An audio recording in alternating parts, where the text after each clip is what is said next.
तो अब हम करते हैं क्वेश्चन नंबर 2, डिवाइड। देखो आपको डिवाइड करना है -39 x रेस टू पावर 4 और इसको आप डिवाइड करोगे √13 x रेस टू पावर 2 से। ठीक है, तो अभी आप ये देखो, आप इसको ऐसे लिख सकते हो, -39 को क्या लिख सकते हो, 13 3 ठीक है, लिख सकते हो।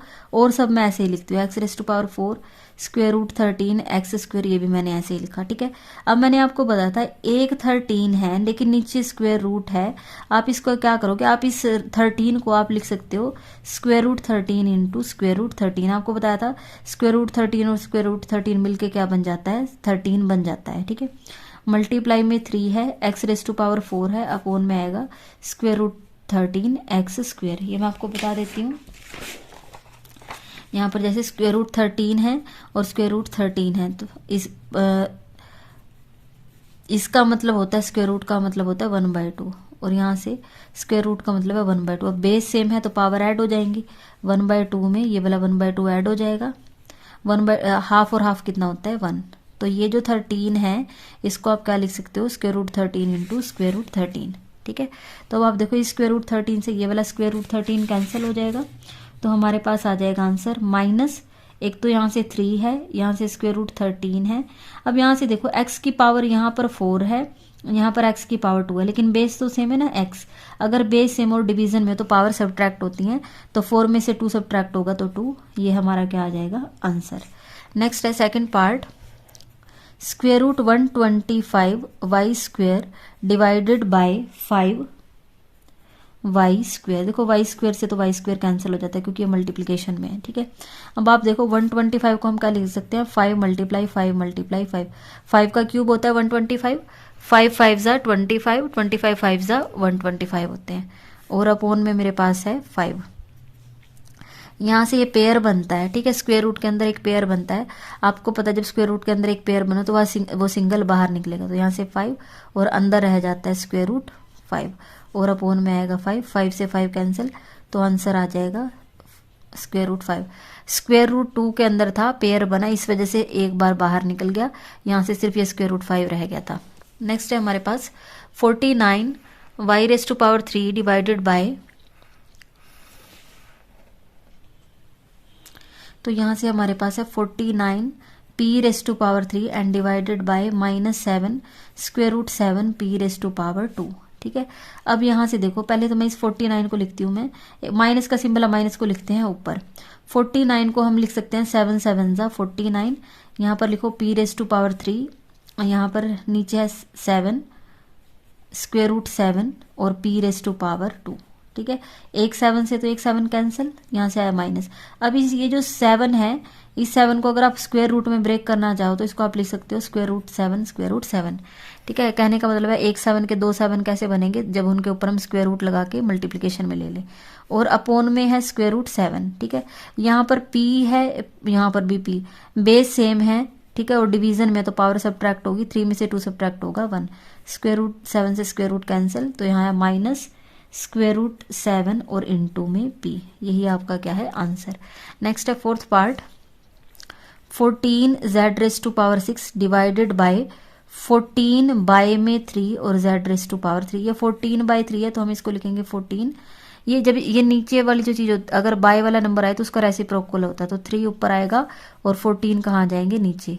अब यहाँ z⁻6 है, यहाँ z⁻3 है। ठीक है, ऊपर पावर ज्यादा है और क्योंकि डिवीजन में तो पावर सब्ट्रैक्ट होगी, 6 में से 3 सब्ट्रैक्ट होगा 3, 14 से 14 कैंसिल, तो हमारा आंसर आ जाएगा 3z⁻3। नेक्स्ट है फिफ्थ पार्ट, अब हमें डिवाइड करना है तो बाय में लिखा मैंने।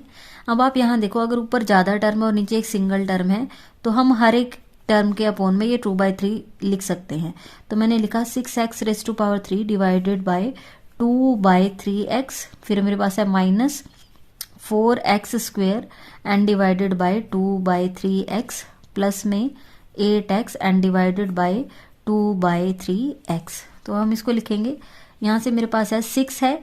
अब यहाँ नीचे 2/3 है, तो अपोन वाला नंबर अगर यहाँ नीचे आ जाए तो इसका रेसिप्रोकल हो जाएगा, 3/2 होगा।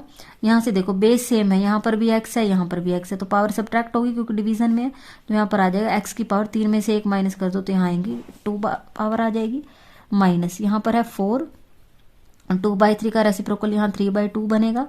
x की पावर 2 है, x की पावर 1 है, तो सब्ट्रैक्ट हो जाएगी पावर, 2 में से 1 सब्ट्रैक्ट हुई तो 1 आएगा, x से x कैंसिल, प्लस 8 मल्टीप्लाई 2/3 का उल्टा हो जाएगा 3/2। अब इसको कैंसिल कर लो, अगर कैंसिल होता है 2 1 ज़ा 2, 2 3 ज़ा 6, तो यहाँ से आता है 3 3 ज़ा 9x²,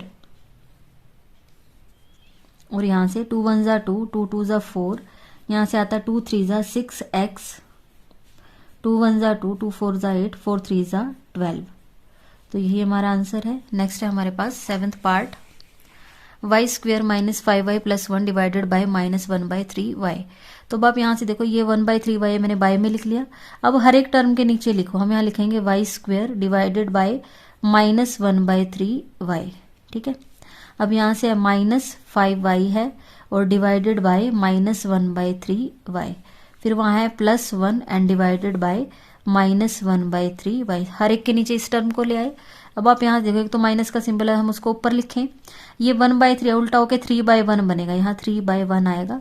y की पावर 2 है, y की पावर 1 है, तो पावर सब्ट्रैक्ट होगी, 2 में से 1 सब्ट्रैक्ट करेंगे 1, माइनस माइनस प्लस बनेंगे, यहाँ से 5 है, 1/3 है, उसका उल्टा बनेगा 3/1, y से y कैंसिल हो जाएगा, ठीक है, प्लस माइनस माइनस, 1/3 का उल्टा करेंगे तो 3/1, और ये y नीचे है तो मैं इसको नीचे ही लिखूंगी, तो मेरे पास आंसर आता है -3y + 5 3 ज़ा 15 -3 डिवाइडेड बाय 1 को y से मल्टीप्लाई करो तो y आएगा, ये हमारा आंसर हो जाएगा।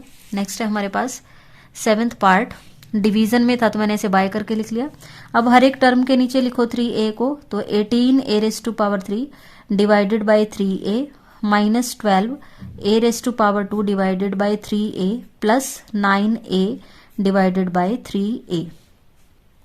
यहाँ से देखो 3 1 ज़ा 3, 3 6 ज़ा 18, तो यहाँ से आता है 6, बेस सेम है और डिवीजन में तो पावर सब्ट्रैक्ट होगी, तो 3 में से 1 सब्ट्रैक्ट होगा 2, माइनस 3 1 ज़ा 3, 3 4 ज़ा 12, तो यहाँ आएगा 4, बेस सेम है तो पावर और डिवीजन में तो पावर सब्ट्रैक्ट होगी, 2 में से 1 सब्ट्रैक्ट होगा तो 1 आएगा, मतलब a⁻1 प्लस a से a कैंसिल होगा, 3 1 ज़ा 3, 3 3 ज़ा 9, तो यहाँ से आता है 3, तो हमारा फाइनल आंसर आ जाएगा 6a⁻² माइनस 4a प्लस में 3,